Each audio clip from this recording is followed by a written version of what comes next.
Hello guys and welcome back. Dito lang yan. Siyempre pa, saan pa? Siyempre dito sa aking YouTube channel. Kung bago ka pa lang sa aking YouTube channel, don't forget to hit the like button, subscribe button, at higit sa lahat sa notification bell for you to be notified sa mga susunod na mga happenings. Welcome. Ito po ang NS Reaction.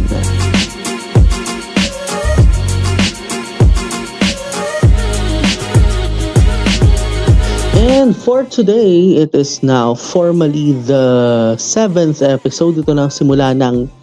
second half ng story ng I Long Nai. Kung maalala nga natin, di ba, nung episode number 6. Nung episode number 6, nakita nga natin na, alam mo yon, nakita natin si Song, di ba, si Song at saka si Intha, di ba, pero hindi natin alam na na itong si Song pala ay related pala kay Jida, 'di ba? Na parang minamata nga syempre, 'di ba, dun sa kagustuhan niya kay Ayaret, 'di ba? Pero by the way, highway. Before anything else, let's continue the story, guys. Kaya kung kayo po ay nakatutok sa Patreon mismo, napakaswerte nyo kasi full version ng inyong makikita at masasaksihan, habang sa mga nakatutok naman dito sa YouTube channel ko, ang Nathaniel Subiri YouTube channel, cut version. Pero by the way, highway guys, sisimulan na natin kagad-agad ang ating pagre-react. Dito lamang yan sa episode number 7 in 3, 2, and 1, let's play. Here we go.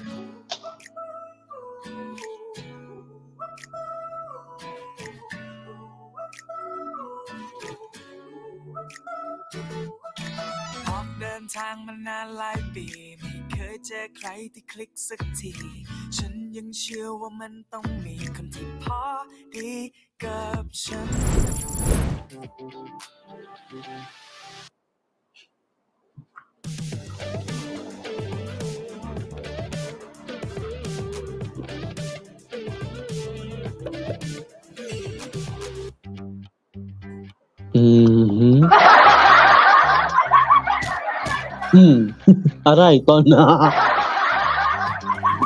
Parang nasaktan pa si Tonhon dun. ไหนตื่นได้แล้วไหน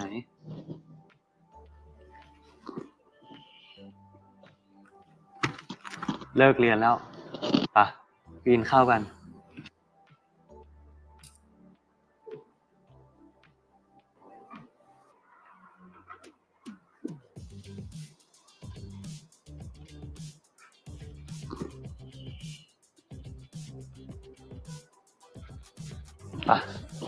กินข้าว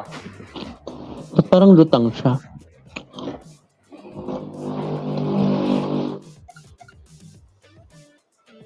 Yung tatlo, Kamusta, guys? Oo nga pala, they were observing. Oo nga pala.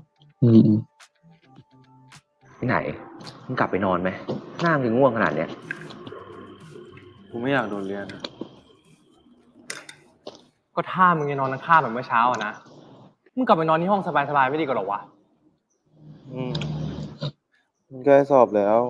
กูไม่อยากเรียนพร้อมเพื่อนจบมอมแพทย์แล้วกูก็อยากอยู่ช่วยพวกมึงจัดงานนิทรรศการของคณะด้วยสภาพนอนเป็นผักอย่างเนี้ยนะจะช่วยเพื่อนเอางี้ไหนเรื่องเลคเชอร์อ่ะเดี๋ยวกูช่วยมึงเองมึงอ่านของกูได้แล้วก็เดี๋ยวกูติวให้มึงก่อนสอบ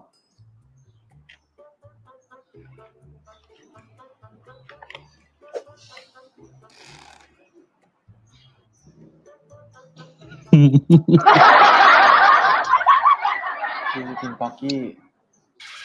เอาไอ้ไหนกูก็แบ่งให้มึงแล้วนี่ไง Lutang talaga siya. แต่ตอนเนี้ย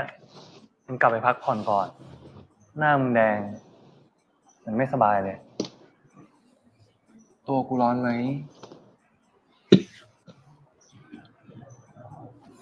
ร้อน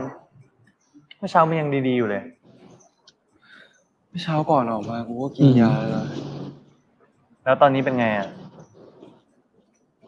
ปวดตัวมาก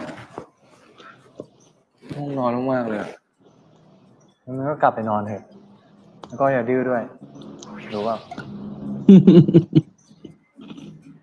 Observance talaga yung tatlo eh. ทำไมทำหน้าทำแบบนั้นนะ เอ้ยไม่มีไร เดี๋ยวไอมึงพายไหนกลับไปพักก่อนก็ได้ งั้นกูไปนะ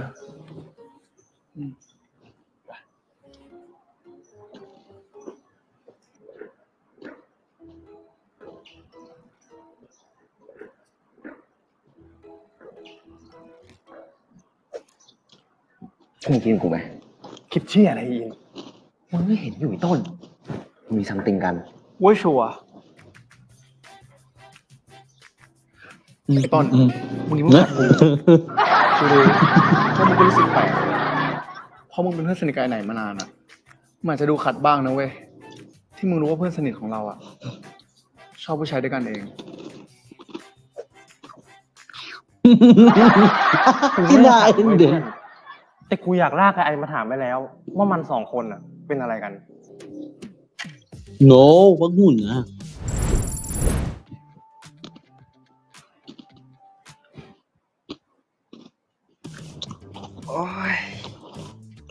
Oh, shoot.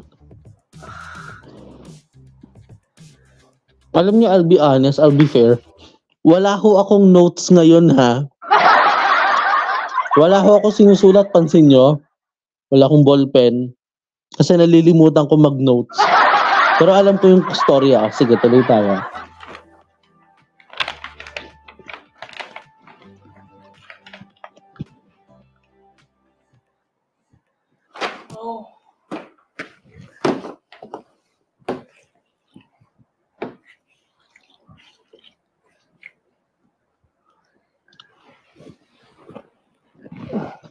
เช็ดตัวก่อน ค่อยกิน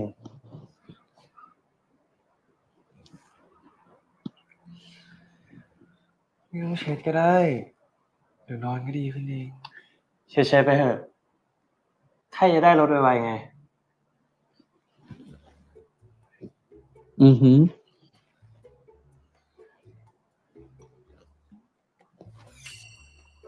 Oh. Hindi talaga siya nag-wipe.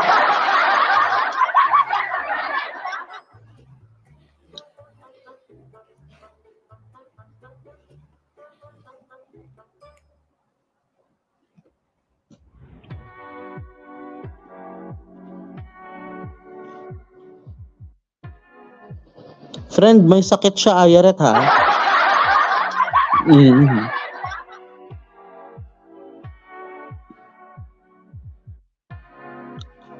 Alam mo, ewan ko lang kung ako yung nagagalingan sa cameraman, ha? Charot lang. แต่ว่า กูบอกว่าพอก็พอสิ ได้ มึงนี่โหดแดงจริงเลยเนาะ Bakit ako rin? ถ้ามีน้ำใจแบ่งเนี่ยก็กิน เงินมึงทั้งนั้นซื้อมาเนี่ยเงินป้อนหน่อย May sakit na nga siya, uutusan mo pa, napakahangit. งั้นกูกินจากปากนะ Wow!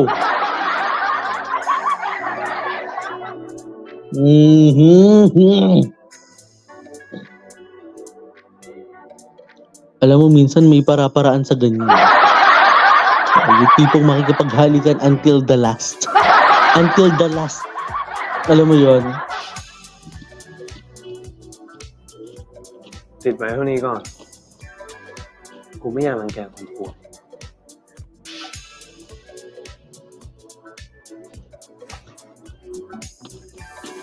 กูจะนอนแล้ว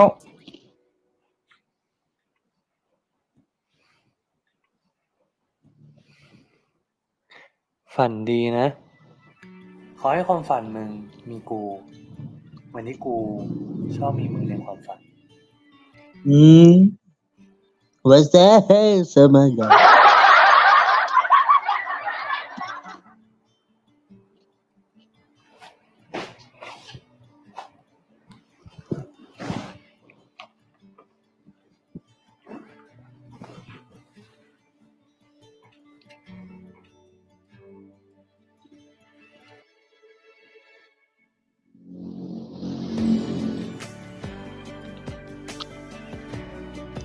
Alam nyo guys, iba talaga yung alagang ayaret, no?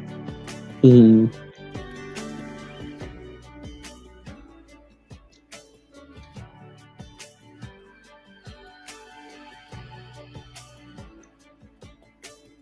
Talagang ano siya, no? Yung tinatawag na act of service talaga siya. Ma-act of service. Oo. Diba? Alam mo yung kaya niyang ibigay yung 100% oras niya dun sa taong yun. Diba? Para lang alagaan, para lang mahalin. Diba? Yung mga ganyang klase ng tao talaga, no? Yun nga yung sinasabi nga rin ng NS team sa akin before na everyone should be like Ayaret talaga. 'Di ba? Na kayang alagaan yung kanilang mga mahal kahit may sakit. 'Di ba? In their own way talaga. 'Di ba?ชี้กู โอ้ยขอโทษ ไอ้ตอนนั้นโคตรแจ่มเลยว่ะเขามองมึงด้วยไม่เอาอ่ะ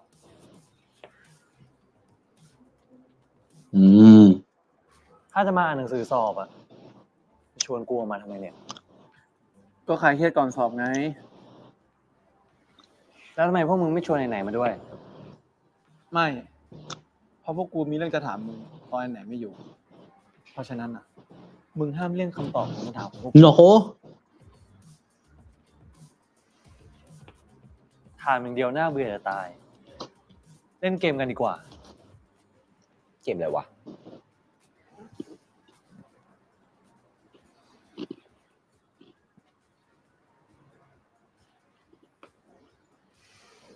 Ilabas daw yung beer. กติกาง่ายมาก ถ้ามึงถามแล้วกูไม่ตอบ กูยก1ช็อต แต่ถ้ามึงอยากให้กูตอบ มึงก็ยกเพิ่มเป็น2 แล้วถ้ากูยังไม่ตอบอีก กูยกเพิ่มเป็น3 ทำแบบนี้ไปเรื่อยๆจนกว่าจะมีคนบอกว่ายอมแพ้ น่าสนุก Malakas siyang uminom ganun. เดี๋ยวกูเล่นกับมึงเอง เริ่มเลยป่ะ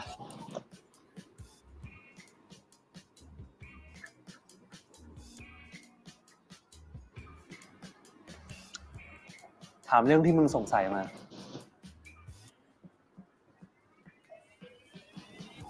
มึงชอบไปไหนหรือเปล่า Uh-oh. Ah! Straight to the point. Mhm.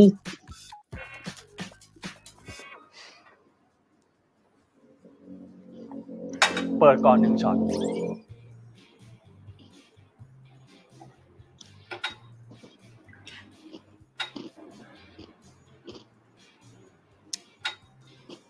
ตอบมา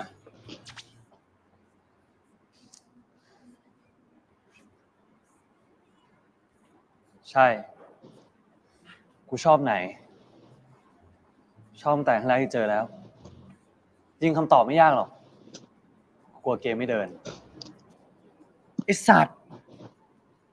นี่มึงเป็นเกย์เหรอวะ เป็นไบเซ็กชวลน่ะ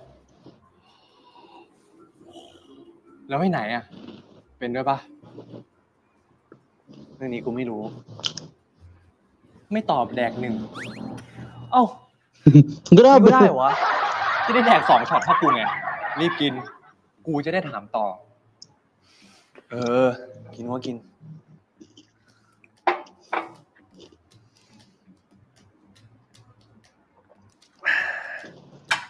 Siguro malakas yung ano nun. ครบไปหรือยังครบมาแล้วอันไหนบอกให้บอกพวกมึงได้ เพราะว่ามึงขี้เสือกเป็นเรื่องปกติอยู่แล้ว เชี่ย Wi-Fi สัสๆเห็นเงียบๆแบบนี้ แลกพาสเวิร์ดกันแล้วเหรอวะ โอ้ย Ay, grabe. สับอะไรของมึงไว้นายแลกพาสเวิร์ด แล้วมันรู้หรือเปล่าเนี่ยว่ามึงเอามากับพวกกู รู้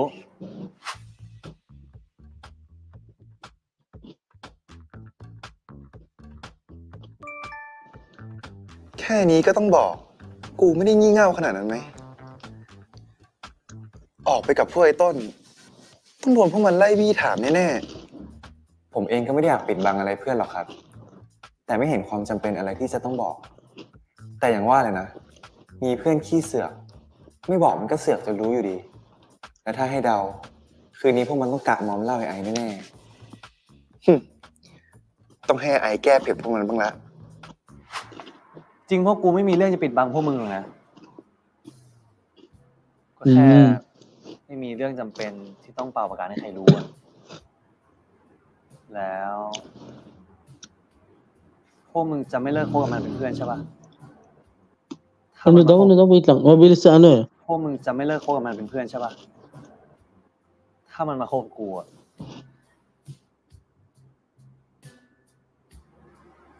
มันแคร์พวกมึงมากเลยนะ งั้นก็ฝากไปบอกมันด้วยละกัน ว่าที่พวกกูล่ากมึงออกมาเค้นคอถามเนี่ย เพราะว่ากูเป็นห่วง กลัวมันโดนหลอก แล้วมึงไงไอจริงจังกับมันแค่ไหนวะ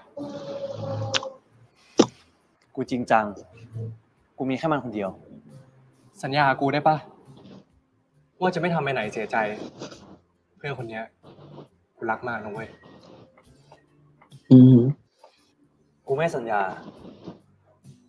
เพราะกูสัญญากับไหน ไม่ได้สัญญากับมึง Wow! เลี่ยนว่ะ Oh! แล้วมึงสองคนนี่ใครจีบมันก่อนวะ เรื่องของมึงอะเริ่มยังไง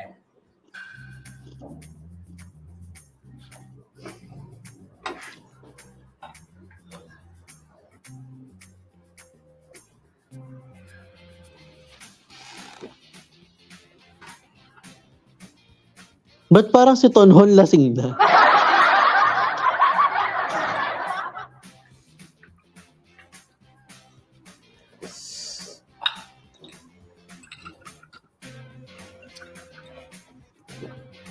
Two shots.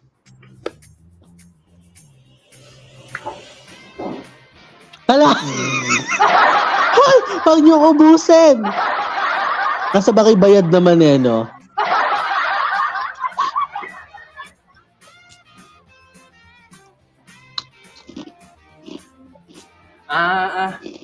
มึงสองคนน่ะ ใครชอบใครก่อน กูไม่รู้ แต่เป็นว่ากูชอบมันจริง Lakas ng tama nung alak, no? ๆ กว่ามันจะไว้ใจกู กว่ามันจะยอมคบกับกู เพื่อนพวกมึงอะจีบยากความรู้สึกก็ช้าทำตัวก็ประหลาด แถมลงทางบ่อยด้วย ลูกฝั่งมาเนี่ย มันยังไม่มีดีตรงไหนเลยนะ กูก็ลงกูแล้วกันนะ มึงจะลุกไปไหนเนี่ย กูจะกลับแล้ว เฮ้ย นั่งก่อนดีวะ นานๆทีจะมีเพื่อนคอแข็งแดกเหล้าด้วยกัน นี่กูยังสงสัยอยู่เลยเว้ยกูจะออกมานั่งดื่มกับพวกมึงทำไม มิตรภาพ ไงมึง โชคดี โชคดี โชคดี รักเพื่อน ต้นเมา กูชนะ โอ้ไอ้สภาพมึงก็ไม่ต่างกันไงต้นเนี่ย ไปกลับกันได้เรา At saka malakas ang tama talaga nung alak. มึงจะไปบ้านไหนทำไมอ่ะ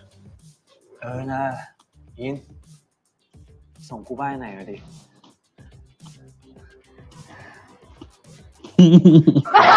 Pagbigyan nyo na.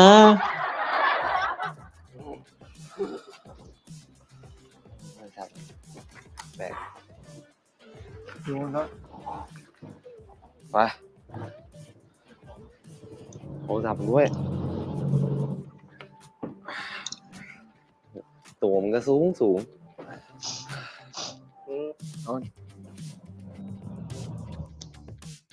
At saka alam nyo guys, talagang minsan sa ganyang inuman, magkakaalaman talaga ng reality, yung itinatawag na reality check dyan, no?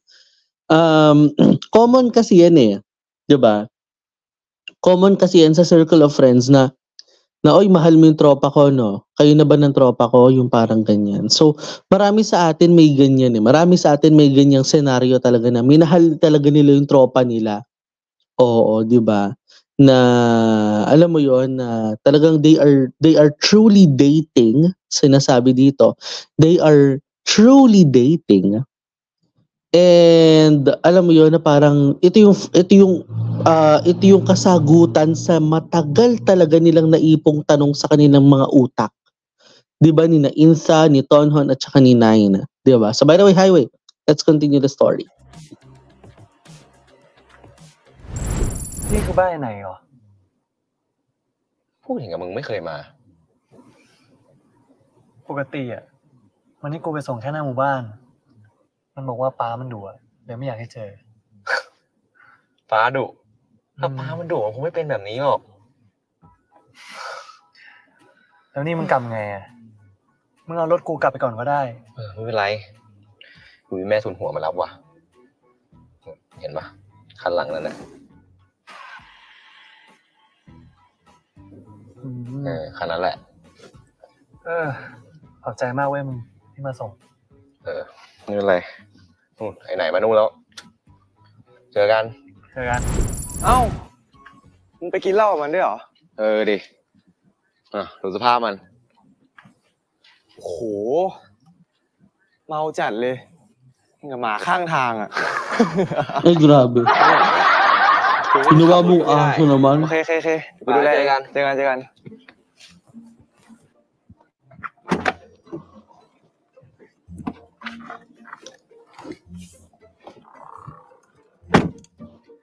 ว่าไงครับบี้ เมาเละเลยมึง Wow! Habi ha? กูดีขึ้นแล้วว่าแต่มึงเนี่ยคุยอะไรกับไอ้อิน ถึงได้หัวเราะออกมาสักปากกว้างจัด มันด่ากู เรื่องที่กูขู่มึงว่าป้ากูดุ ขอความจริง ถ้าป้ากูดุ มึงคิดว่ากูจะเป็นแบบนี้ไหม Oo nga. แล้วก็กูบอกป้า Oo nga, no. เรื่องกูกับมึงอะ Ano daw? แล้วก็กูบอกป้าแล้วนะ เรื่องกูกับมึงอะ Oh, shoot! So, tama nga.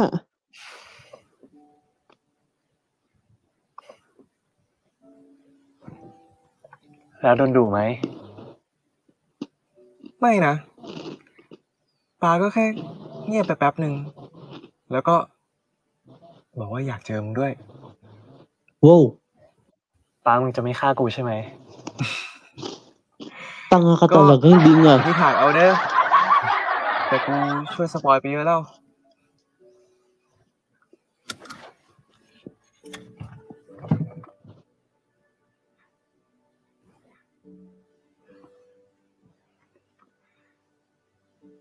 Ano yan? จะเข้าบ้านไหม หรือจะนอนในรถ นอนที่ไหนก็ได้ ที่ได้นอนกับมึง Ay, gusto Kung atay sa saan kotse. ไปนอนในบ้านดีๆกันเถอะ งั้น เอากันบนรถก่อนรอบหนึ่ง ยังไม่หยุดอีก นะคะ ไม่ได้ทำมาหลายวันแล้ว อยากเข้าไป เฮ้ย Ayan, นอนใน ayan. รถไปเลยเดี๋ยวกูไปนอนในบ้าน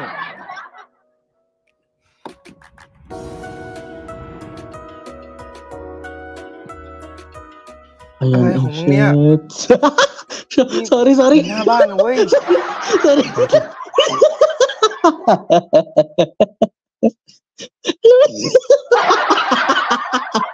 Hindi ko kinaya. Wait lang, hindi ko kinaya itong episode. Itong part na to.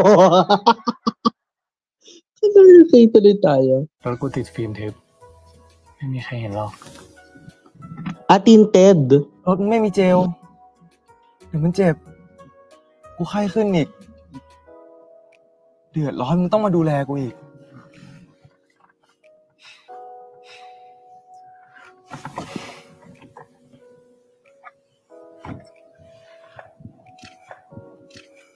แต่กูมี Wow. นี่ Prepared? Ay, prepared! Oo.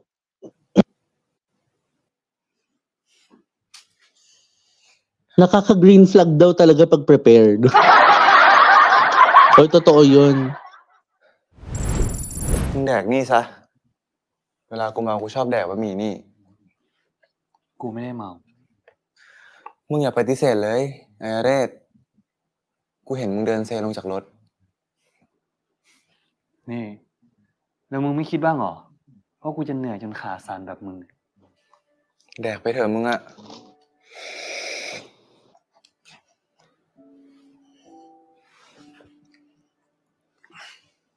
แล้วนี่มึงอยู่บ้านกับใครอ่ะ กูอยู่กับป๊า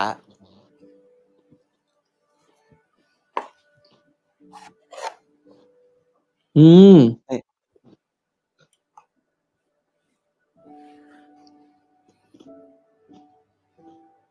มึงนี่เหมือนแม่มากอะ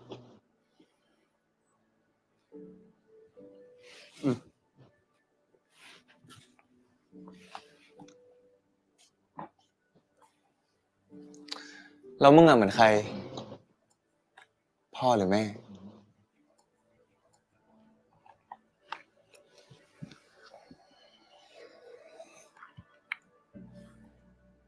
Di ba กูทิ้ง noodles? ตรงนั้นได้ปะ เอามา เดี๋ยวกูทิ้งให้ Iba talaga yung feeling daw pag guest ka sa bahay. Alam mo yon? Oo. Kaysa yung ikaw yung may-ari ng bahay. มึงจะนอนเลยไหม เห็นห่าวหลายทีแล้ว นอนเลย โอเค เดี๋ยวกูไปหยิบหมอนเพิ่มแป๊บ มึงนอนเลย อืม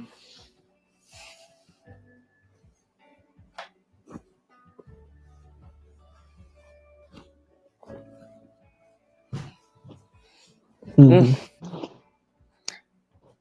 ปิดไฟเลยไหม ปิดเลย Ay! Ano nangyari sa morning? Wait lang. Hubad, ba't hubad sila pareho? Sa init ba to? Hindi ba nagbuhay? โทรศัพท์มึงดัง Nako, hindi nagbuhay ng aircon tong dalawang to. ขอข้างแล้วมึงหลับ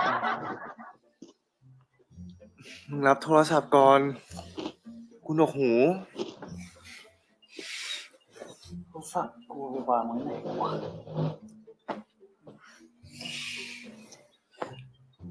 ก็อยู่แถวๆนี้แหละ ยินมันสั่นๆน่ะวะ Ay,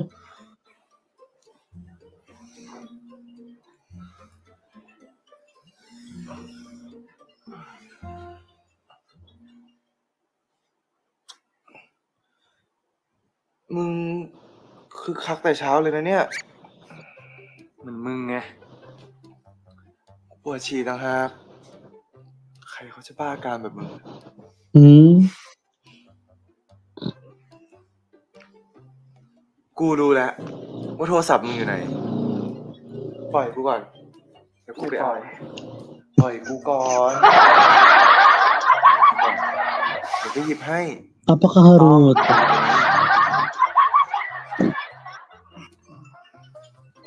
จอม ใครวะ Hmm?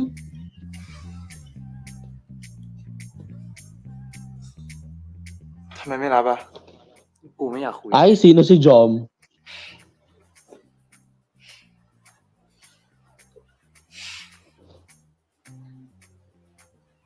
Hindi kaya ito yung nasa EP1? แฟนเก่ามึงเหรอ แฟนเก่าที่เป็นผู้หญิงใช่ปะ ใช่ที่โทรมาที่ร้านหมูกระทะวันนั้นปะ หรือมึงมีหลายคน ปกติเวลาคบใครคบนานแค่ไหน ว่ามาสิ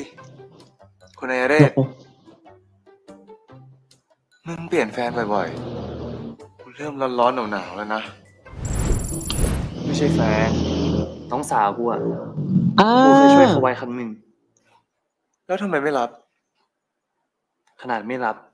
มึงยังหึงขนาดนี้เลย กูเหรอ เออ กูถามเพราะแค่อยากรู้เหอะ เวลากูตัดสินใจคบใคร กูไม่สนหรอกว่าอดีตจะเป็นยังไง อือ แค่อ หื ยาก อ รู้ว่ามึงเปลี่ยนแฟนมาบ่อยหรือเปล่า คบคนหนึ่งนานแค่ไหน กูจะได้เตรียมใจ เผื่อมึงจะทิ้ง ว้าว อ้อแต่พระท่านสอนว่า การคิดถึงอดีตเป็นทุกข์ การคิดถึงอนาคต ก็เป็นทุกข์อีก กูอยู่กับปัจจุบันดีกว่าเนาะ Ay, grabe. Malamang. มึงขำอะไรของมึงเนี่ย ขำมึงไง อีก10 วิไม่หยุดกูโกรธ โอเค กูหยุดแล้ว มานี่มา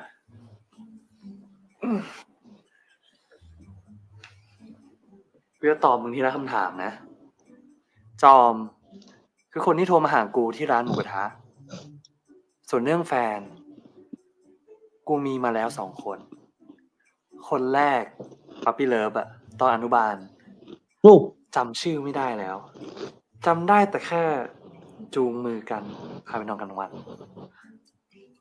ส่วนคนที่2ตอนม Wait lang. 2 Ang ganda ng clue niya ha. พาไปนอนกลางวัน The rest. ส่ Ah, วนคนที่ okay. 2ตอนม2อย่างมากสุด ก็แค่พาไปดูหนัง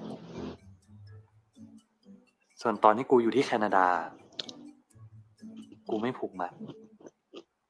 Oh. Ganun ba yun? Pero sino yun? Yung guy kasi na yun, naka-hook up niya, ganun. Ganun ba? ไหน เปิดประตู รถใครจอดอยู่หน้าบ้านน่ะ ป้ากู Nako! Akala ko ba alam niya?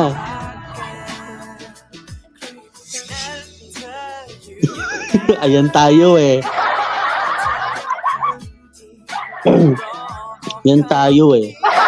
Magkakabukuhan pa dito ha? Oo.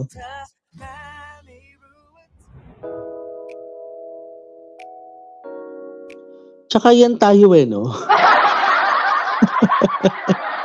Nakakainis. Nakakainis lang yung point na ano, yung point ng story na nandun pala yung tatay ni ano, nandun yung tatay ni, yung pangalan nito, nandun pala yung tatay ni, ni Chennai, no? Oo, nandun yung tatay ni Chennai sa labas ng kwarto, yung sa may pinto. Pero alam niyo yun, guys, sa kanya kasi talaga, he wonders, or I mean, para kay Chennai kasi, he doesn't think of the past talaga. Pero, alam niyo yun, alam niyo, parang yung gusto niyang mangyari talaga na he wants to prepare for leaving, or I mean, for Ayaret leaving Chennai. It might be impossible. It might be impossible talaga. Kasi, alam niyo yun, they are already on the story talaga na parang papunta tayo. Actually, parang pick of the story na nga to eh. Meeting of the parents na to. Makikilala na niya syempre yung tatay ni ano, 'di ba? Yung tatay ni Chennai. So medyo looking forward tayo sa mga senaryong yun na dapat nga nating abangan. That's number 1. Number 2,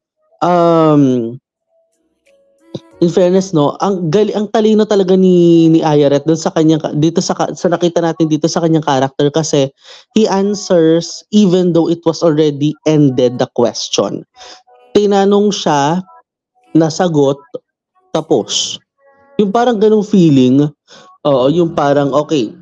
Ito yung sasagutin ko isa-isa. Number 1, ganito, and number 2, ganito. 2 questions. Lahat ng nabato kanina, mga halos more than a minute or 2 minutes ago, nasagot siya 2 minutes after. Diba? Yun yung nagustuhan ko talaga kay Ayaret. Kaya napakatalino nito. Pero by the way, highway guys, no? Yung nangyaring yung pag-amin kanina is already a sign that it is, parang yun na yung first sign nun eh. That they are turning their relationship into public talaga. Diba na kung saan yun yung gusto rin talagang mangyari syempre ni Ayaret na ayaw naman pansamantala, no, ni Chennai. Kasi nga, alam mo yung parang sa nakita ko rin dito, no? Si Chennai kasi yung yung gusto niya private eh. Everything goes private talaga. And yun yung gusto niya mangyari. Yun yung gusto niya na mangyari sa kanilang relationship. And, excuse me, Ayaret just respect, 'di ba? Just respected Chennai's decision talaga. So everything is everything is between the respect talaga and trust talaga. Sa kanilang relationship, yun yung nabubuo talaga. Yung respeto at pagtitiwala syempre sa isa't isa, 'di ba? So yun yung pinakamahalaga talaga na natututunan talaga natin sa kanilang love story talaga. So yun na nga ho mga friend, mga bi, ang naging kabuuan ng ating reaction sa video na ito. Kung bago pa lamang po kayo sa aking YouTube channel, don't forget to hit the like button, subscribe button, at higit sa lahat sa notification bell for you to be notified sa mga susunod na mga happenings. And guys, don't forget also to follow me on my social media accounts na naka-flash po sa inyo mga screens. Guys, maraming salamat po.